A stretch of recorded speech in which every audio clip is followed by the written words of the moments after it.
In today's video, I'm going to teach you how to copy trade on Etoro. If you're new to copy trading, the idea is simple. You choose an experienced trader, allocate funds, and your account automatically mirrors their positions in real time. It's a hands-off way to participate in the markets, but it still involves risk, so I'll show you how to set it up thoughtfully. First, head to the Discover section and browse the popular investors. This is where you'll find traders who share their strategies and performance. Take a few minutes to review their profiles carefully, look at their historical returns over different timeframes, their risk score, maximum drawdowns, and what they typically trade. Check how consistent they've been during different market conditions, and read their updates to understand their approach.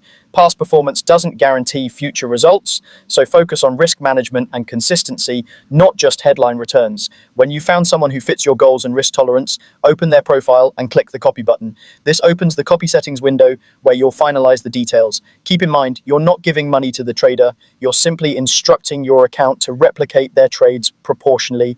Next, enter the amount you want to allocate. The minimum is $200. Choose a figure that aligns with your overall portfolio plan and diversification. Remember, this allocation is set aside specifically for that copy relationship. You can add more later if it's working well for you, or reduce exposure if needed. Make sure you have enough available funds in your account to cover the allocation you enter.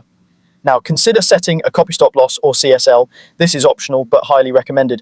The CSL acts as a safety net for the entire copy relationship. For example, if you allocate $1,000 and set a CSL at 70%, the system will automatically stop copying and close the copied positions if the value drops to $700. Choose a level that reflects your tolerance for drawdowns while still giving the strategy room to breathe.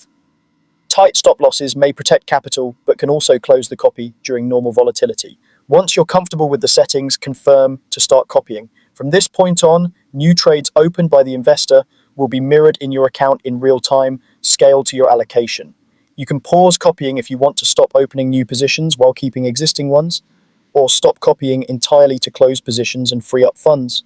Keep an eye on performance, review periodic updates from your investor, and reassess as your goals evolve. Copy trading is powerful, but it's most effective when you stay informed and manage risk proactively.